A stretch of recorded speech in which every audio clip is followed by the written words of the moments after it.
Cross road లో cinema చూడడం అంటే ఆర్టీసీ క్రాస్ రోడ్ లో చూడటం. ఇదే ఆర్టీసీ క్రాస్ రోడ్ లో ఎన్నిసార్లు నందమూరి బాలయ్య సినిమా చూశాను, ఎన్నిసార్లు పెట్టామో నాకు తెలియదు. లెక్కలేని సార్లు ఇక్కడ కూర్చొని మీ అందరూ చేస్తుంటే నాకు అదో గుర్తొస్తాను. బాలబాబాయ్ సినిమాకి ఇక్కడ పనులు పేపర్లన్నీ చూస్తాను, ఎన్నిసార్లు చూసి నేనే తెలవలేనో నాకే తెలియదు. మళ్ళీ ఈ చోటకు రావడం ఎంతో ఆనందాన్ని కలిగిస్తుంది. మీ అందరినీ మళ్ళీ ఇలా నిల్చొని మీ అందరి ముందు నిల్చొని మాట్లాడతానని నేను ఎప్పుడు అనుకోలేదు.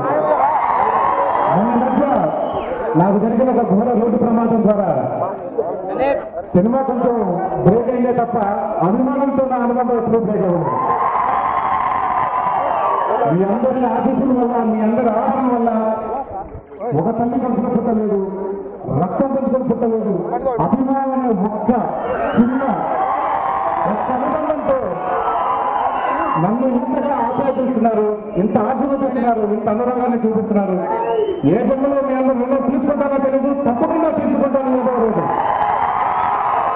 బహుశా ఇలాంటి మంచి సినిమాలు తీసి మీ అందరూ అభిమానులు రెండోని తీర్చుకుంటానేమో మన దేవుని మనసారా కోరుకుంటూ 2 సంవత్సరాలు ఆగాను ఈ పేరెంతల కోసం.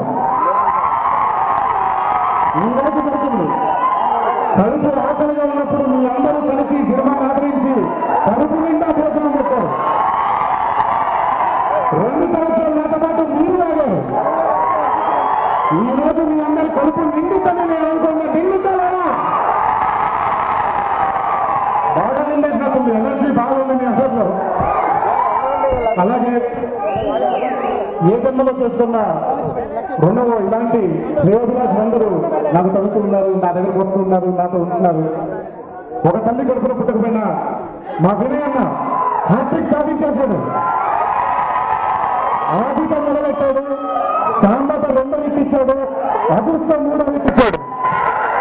ఇది ఒక్క హ్యాట్రిక్ తో కాదు, ఇంకా 10 హ్యాట్రిక్ తో ముగించాలని మీ అందరి సమక్షంలో వినయాన్ని కోరుకుంటున్నాను. మరి అలాగే నా ప్రొడ్యూసర్లు, నా శ్రేయోభిలాషులు ఎంతన్నా నానన్న గురించి మాట్లాడితే సెల్ఫీ డబ్బా కొట్టుకున్నట్టు అవుతుంది. అందుకే వాళ్ళ గురించి చాలా బాగా ప్రొడ్యూస్ చేశారని మాత్రం చెప్తాను. చారీ లాంటి క్యారెక్టర్ ని సృష్టించిన మా కోన వెంకట్కి, అలాగే నన్ను అంత అందంగా చూపించిన మా చోటమ్మకి, సినిమాని అంత అద్భుతంగా కట్ చేసిన గౌతమ్ రాజు గారికి, డైరెక్షన్ టీమ్ కి, సినిమాలో పనిచేసిన ప్రతి సాంకేతిక నిపుణునికి, ఈ సినిమాకి పేరు పెట్టిన మన మీడియా ప్రతినిధులకి, మీడియాకి అందరికి ఇంకోసారి నా ధన్యవాదాలు తెలియజేసుకుంటూ,